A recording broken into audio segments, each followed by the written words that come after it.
selamat pagi anak-anak. Yuk, sebelum kita belajar, mari kita berdoa terlebih dahulu ya. Yuk kita berdoa.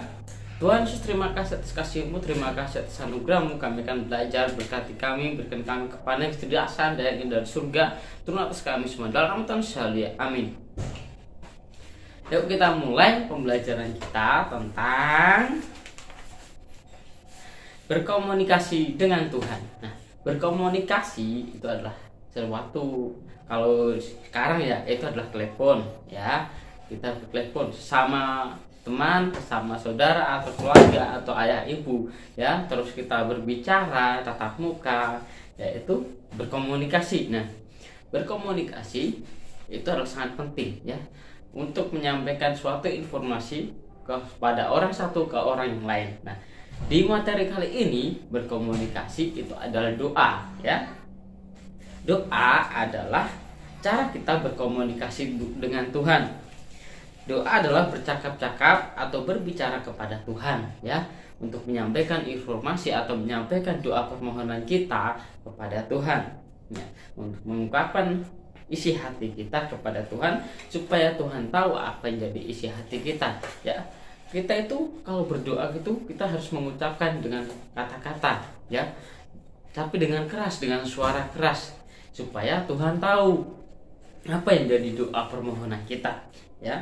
Tapi doa itu juga tidak boleh bermuluk-muluk. Bermuluk-muluk itu artinya terlalu lama, terlalu panjang banget. Nah, intinya enggak tentu ya, tapi doa itu tahu intinya. Doa itu dimohonkan kepada Tuhan ya. Jadi isi hati kita, intinya saja kita berdoa kepada Tuhan dengan senang, dengan sungguh hati, supaya Tuhan itu tahu apa yang jadi permohonan doa kita. Nah, Tuhan pasti mendengarkan setiap seruan doa kita. Yuk, doa juga disebut dengan nafas hidup. Nah, nafas hidup kita itu kan kita ya menghirup nafas itu setiap hari, setiap saat, dimanapun kita berada, kapanpun itu kita selalu menghirup nafas ya, karena nafas itu penting bagi kita. Nah, itu juga doa itu adalah nafas kehidupan kita pada Tuhan. Kalau kita nggak bernafas ya mati-matian.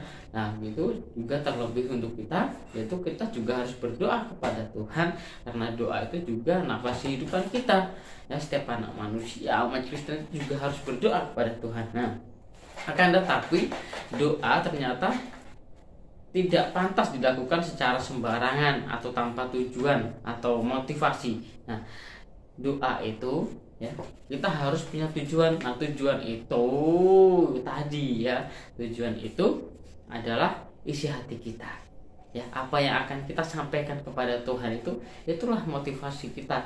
Misalnya kita doa, Tuhan sembuhkan saya. Nah, motivasi kita itu kita sembuh dan kita dapat sembuh ya. Tuhan berikan hambamu berkat. Nah, motivasinya itu biar Tuhan itu selalu memberi kita berkat yang terbaik ya. Dan kita imani, sebelum kita menerima kita imani ya, kita imani doa itu supaya doa itu menjadi mujizat bagi kita.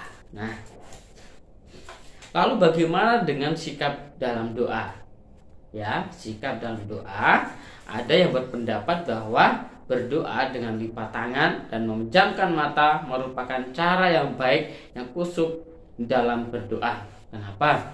Saat berdoa kita tidak boleh beraktivitas, makanya kita suruh lipat tangan. Dan kita harus juga berkonsentrasi. Nah, berkonsentrasi itu kita juga menutup mata, berpikir, dan menuju kepada pandangan kita kepada Tuhan. Nah, itu adalah doa yang khusyuk kepada Tuhan. Nah, yang berikutnya ya, sikap doa yang baik dan tepat bukan berdasarkan cara kita melipat tangan atau berbahasa ya. Sikap doa yang baik dan tepat itu adalah yang pertama, doa yang benar dimulai dengan ya, yang pertama itu dengan kesungguhan hati kita. Niat hati kita itu kita berdoa untuk ngapain gitu ya. Nah, kita berdoa itu khusus pada Tuhan ya, memotivasi kita supaya kita mendapat berkat ya, supaya kita mendapat berkat. Nah,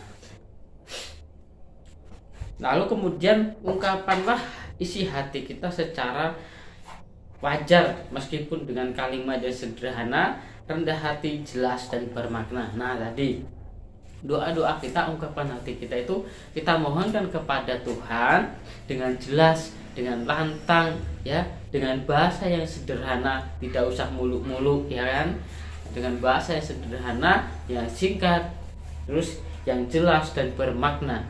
Bermakna itu Tuhan tahu apa yang jadi isi hati kita. Nah, berdoa secara pribadi bisa langsung secara dengan hening, ya. Secara hening itu doa pribadi itu kan diam, ya, kusuk. Jadi cuman beberapa orang, jadi tidak ramai. Nah, hening itu kan tidak bersing, tidak ramai.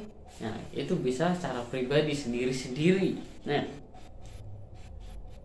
akan tetapi jika berdoa di hadapan umum atau bersama-sama dengan yang lain dalam sebuah kumpulan, maka hendaklah hendaklah kata-kata yang dipakai bukan sekedar kata-kata yang indah, yang basa-basi, ya. Sikap doa layaklah seperti seorang anak memohon kepada ayahnya. Nah, kalau kita berdoa itu seperti kita meminta uang jajan kepada ayah, meminta mainan diberikan kepada ibu atau ayah, ya. Itu sikap doa kita yang benar di hadapan Tuhan, ya, supaya Tuhan langsung memberi kita berkat tepat pada waktunya, ya. Bukan langsung doa langsung itu juga tidak, ada prosesnya.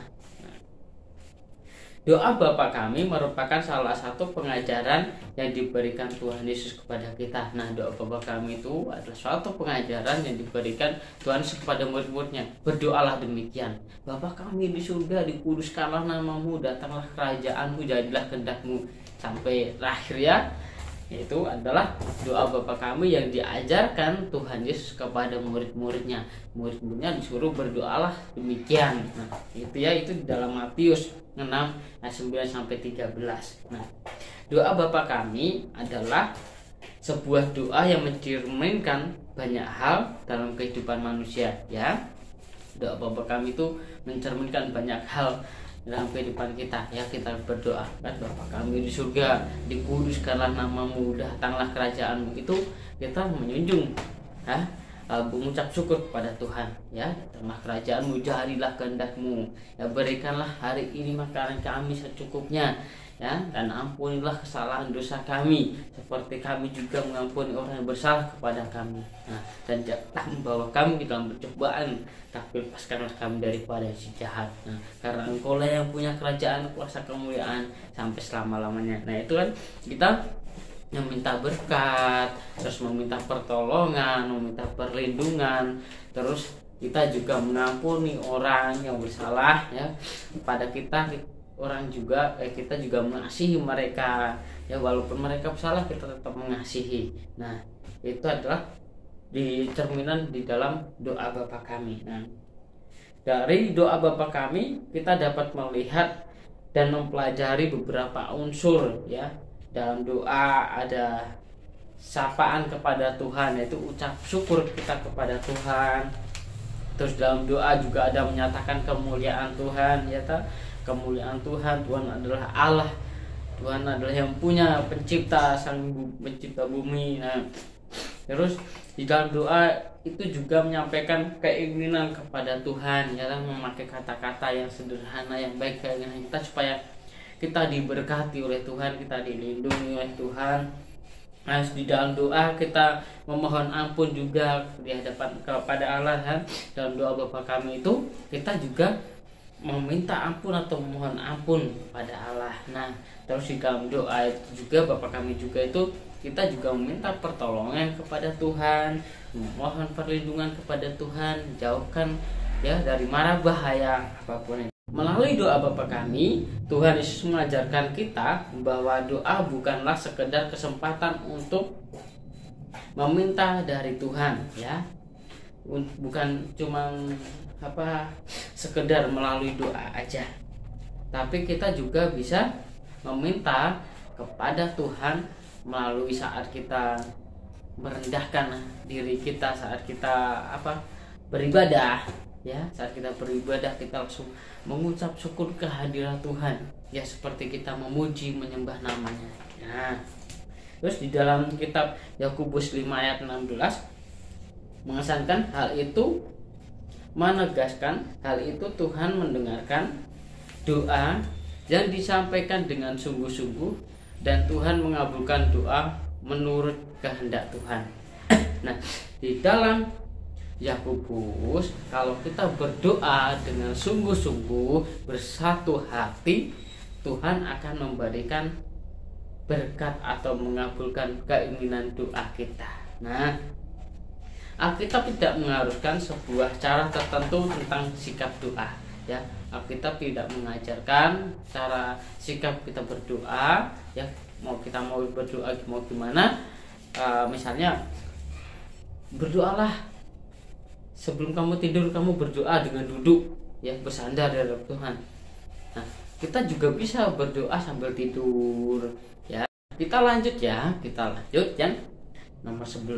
Alkitab tidak mengharuskan sikap doa. Nah, jadi sikap doa yang baik yang seperti Alkitab, nah itu tidak ada. Nah, kita juga berdoa itu bisa dengan saat kita tidur, saat kita mau tidur kan, kita berbaring dulu. Nah, itu berbaring.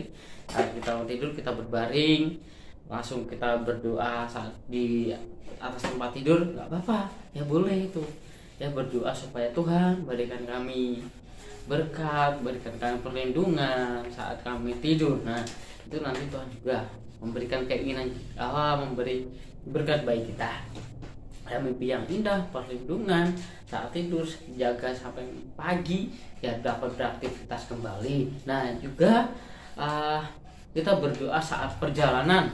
Misalnya saat perjalanan itu kita udah naik sepeda motor atau udah bonceng sepeda motor di belakang sama ayah, terus ayah sama kita berdoa, atau sama ibu berdoa, berhenti diam dulu terus berdoa di atas kendaraan. Nah, itu juga bisa, ya, dimanapun kita berada, dimanapun kita melakukan aktivitas, misalnya di sawah, di ladang, di rumah, di hotel, kita bisa berdoa dimanapun itu dengan kesungguhan hati kita merendahkan diri di hadapan Tuhan.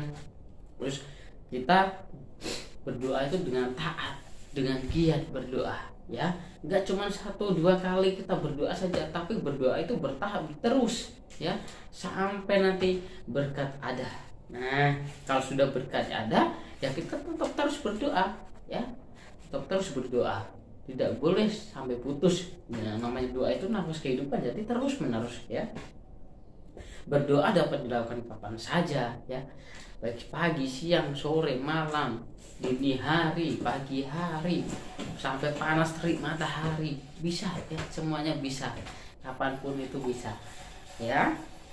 Doa adalah nafas kehidupan orang percaya. Nah, tanpa doa hidup seorang akan terasa hampa, ya.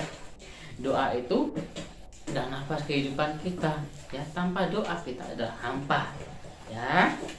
Karena doa itu adalah sangat penting bagi kita. Nah, mari kita berdoa. Kita tidak boleh jemu-jemu berdoa, karena berdoa itu penting bagi kita. Berdoa itu adalah nafas kehidupan kita, ya, dari kecil hingga besar sampai tua, semua berdoa, ya. Setiap umat Kristen pasti semua berdoa dimanapun mereka berada, dimanapun mereka melakukan aktivitas, terus dimanapun tempatnya mereka, ya, kapanpun itu waktunya, selalu berdoa, bisa, ya. Apalagi kita anak kelas 6, ya, udah gede, kita udah bisa berdoa, kita udah berdoa bisa mendoakan ayah ibu kita, pekerjaan ayah ibu kita juga bisa berdoa untuk kesehatan mereka, kita juga bisa berdoa untuk kesehatan kita sendiri maupun kesehatan teman-teman kita, ya, maupun ada saudara, tetangga, kanan kiri, atau kakek nenek opa yang mengalami gangguan sakit. Nah, kita bisa doakan, kita juga bisa doa puasa. Nah, kita juga bisa doa secara bersama-sama maupun secara pribadi, ya. Doa itu adalah penting bagi kita, doa itu nafas kehidupan kita. Jangan jemu-jemu berdoa, ya. Jangan sampai putus berdoa. Kalau putus berdoa itu adalah nafas kehidupan kita. Kalau doa itu putus, ya nafas kehidupan kita putus, ya. Sampai di sini pembelajaran kita. Nah, yuk, sebelum kita melanjutkan aktivitas kita, malah kita berdoa. Tuhan Yesus, terima kasih atas kasih-Mu, terima kasih atas anugerah-Mu. Kau berkati kami akan melanjutkan aktivitas kami dalam nama Tuhan Yesus. Haleluya, amin.